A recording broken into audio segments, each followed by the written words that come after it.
Hey, welcome friends, it's Lindsay. Welcome back to my channel. I hope you're having a wonderful day. I have some things to share with you today. It's just a short, friendly video. I hope you'll find it inspiring. Our Vacation Bible School starts today through Friday, so I'm trying to do a little bit less on some of these days just so I don't wear myself out too much. I think I'm going to be like 3 hours a night helping out with VBS. So anyway, we have this journal that I finished. I'm super proud of, and I'm going to be sharing this with you. And I want to show you some ephemera that I was making yesterday that I added to my ephemera bin, and I was using some items from Lifescraft. So you can find the links to the Lifescraft items as well as a coupon code you won't want to miss. So I'm going to show this in just a second, but I do want to show you some of this ephemera. And I want to point out two different things. I don't have all the pieces I've used in front of me, but their ink, I really like their ink. Now, I'm a huge fan of Tim Holtz and his ink, and it has a different property to it. But I love how juicy this is. It's a chalk ink, and it's so juicy. You can see the dark brown inky edges that it gives. A lot of this ephemera, I'm going to try to pull out all the ephemera I made yesterday, which is a lot. Wow, more than I realized I made. I sure had fun. And I know there were some bigger ones that I made as well that I kind of put back in here. That might not be all of them, but it's a good pile. Some of them I didn't use. Okay, but see like the brown around the edges?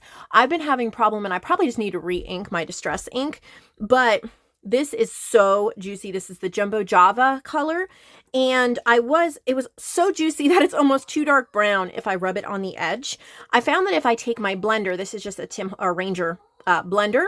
This was the one I was using for just brown, and I just did one good juice up. So I, pressed it into the pad a couple times. That was it, and I bet it still has ink on it the next day, and it just keeps it nice and like wet, and you can easily get that perfect like kind of grungy blend ink I love. So I highly recommend trying out their ink.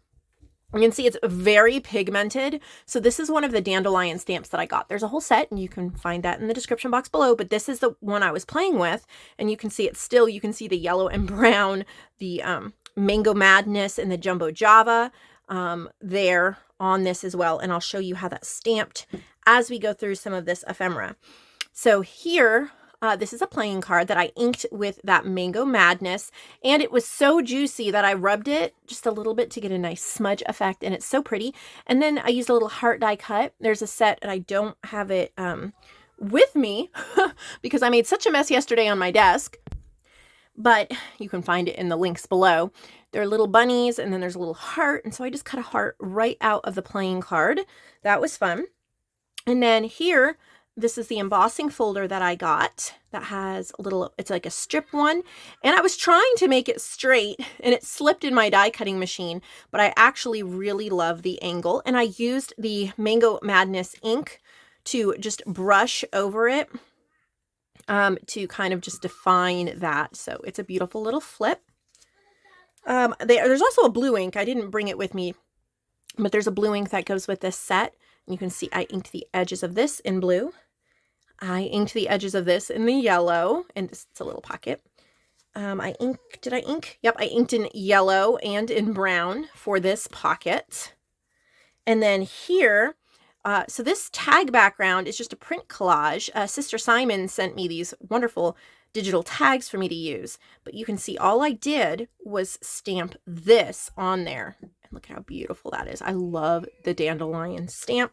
And then again here, this paper is actually linked below as well. That's some of Lifescraft paper. So I made a double-sided tag.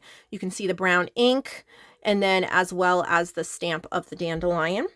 I was really enjoying that Dandelion stamp, so you can see that some of these don't have a whole lot from that. So there's the blue ink again. Look at how pretty that accented, and then the brown in the background because it's a pocket.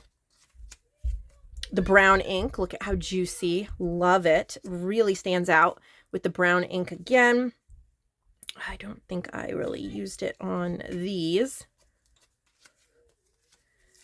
brown ink. You can see that I was just inking away, loving that color. Inking again with the brown and again with the brown. So definitely, and then stamping the back of these journal cards with that Dandelion stamp. So definitely check out all of the links from Lifescraft. Use your coupon code. I had so much fun making this whole stack of ephemera yesterday that I'll be using in my journals soon. Like I said, I recommend any of these June 6 ink pads.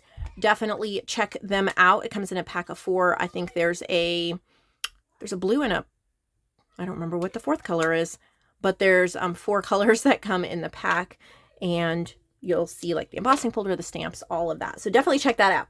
Now on to my journal, which I am really proud of this cover. I tried something a little different and had so much fun. So I always like to tell you where I start with a journal idea, okay? And so my idea was this wallpaper that I got from Joanne. And make sure you're subscribed and watching my channel because I have a restock on Friday planned that is her items. And she does have wallpaper in there, so look out for that. But this wallpaper was from Joanne. It's really textured, nice and heavy. I almost didn't even line it because it's so heavy, but I just decided to anyway. It's stitched around. I used some cotton fabric to make this ruffle to glue on the spine. And then I built up a cover piece. So this is actually a piece of 12 by 12 scrapbook cardstock that had a zebra print on it that I'm like, probably not going to be using this. And it was a nice thickness. So the zebra print's actually glued down and this is just the white. So I put on lace and then like a nice dyed crunchy paper, made it all wrinkly, and little scraps of fabric, a bee from My Porch Prints. So this is a bee themed journal, and then layering up little scrappies. And this is actually washi tape that I stitched and glued on a little button. And then it's a single signature. And I'll do a quick flip through. This is for sale in my shop, nevermorecreations17.com. I lined it with the 1950s encyclopedia paper that I've been using. I love that. Have a nice big pocket here with an ephemera piece that I made. And then my second line of inspiration was my pink and yellow bees paper pad. And normally I do it with a really bright journal, but I wanted to pull out some more of the, oh, and this is fabric here lining the inside. I wanted to pull out more of the browns from the bee rather than the yellows. Have a pop of color, but not go too bright.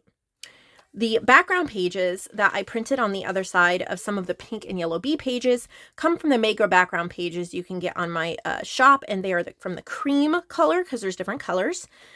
And then I've used different digitals. I think, I won't remember where they're all from, but this is from Southwestern Bees. I think it's from like Modern Maiden or something like that. This is from Script and Lace. I think this is from Modern Maiden. They're jumbo tags that I used as a page.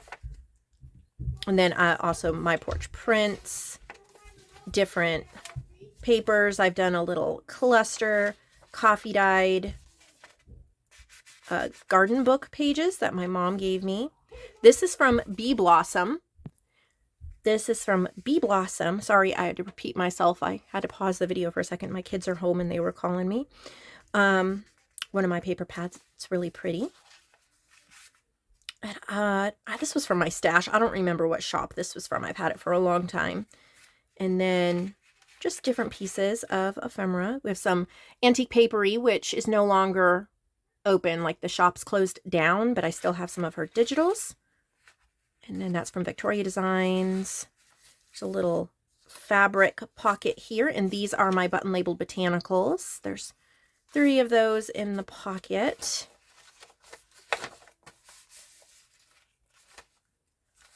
Little bits, some lace, and a little flat back. This is from French Script Botanicals, one of my paper packs, Script and Lace.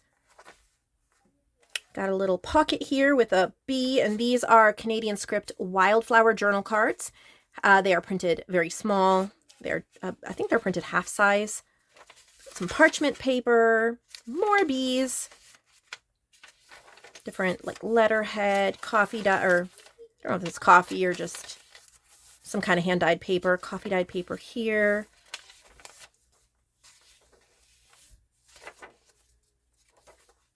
This is from Modern Maiden. Gardening is cheaper than therapy. Some tickets from Kelly, it's Kelly Watson. It's like Kelly's Crafts by Kelly or something like that on Etsy, but it's Kelly Watson. Some tickets there. Another My Porch Prince bee. Little tab. That's from Bee Blossom. Celtic Rose postcard there. Little bee stickers from the Antiquarian sticker book.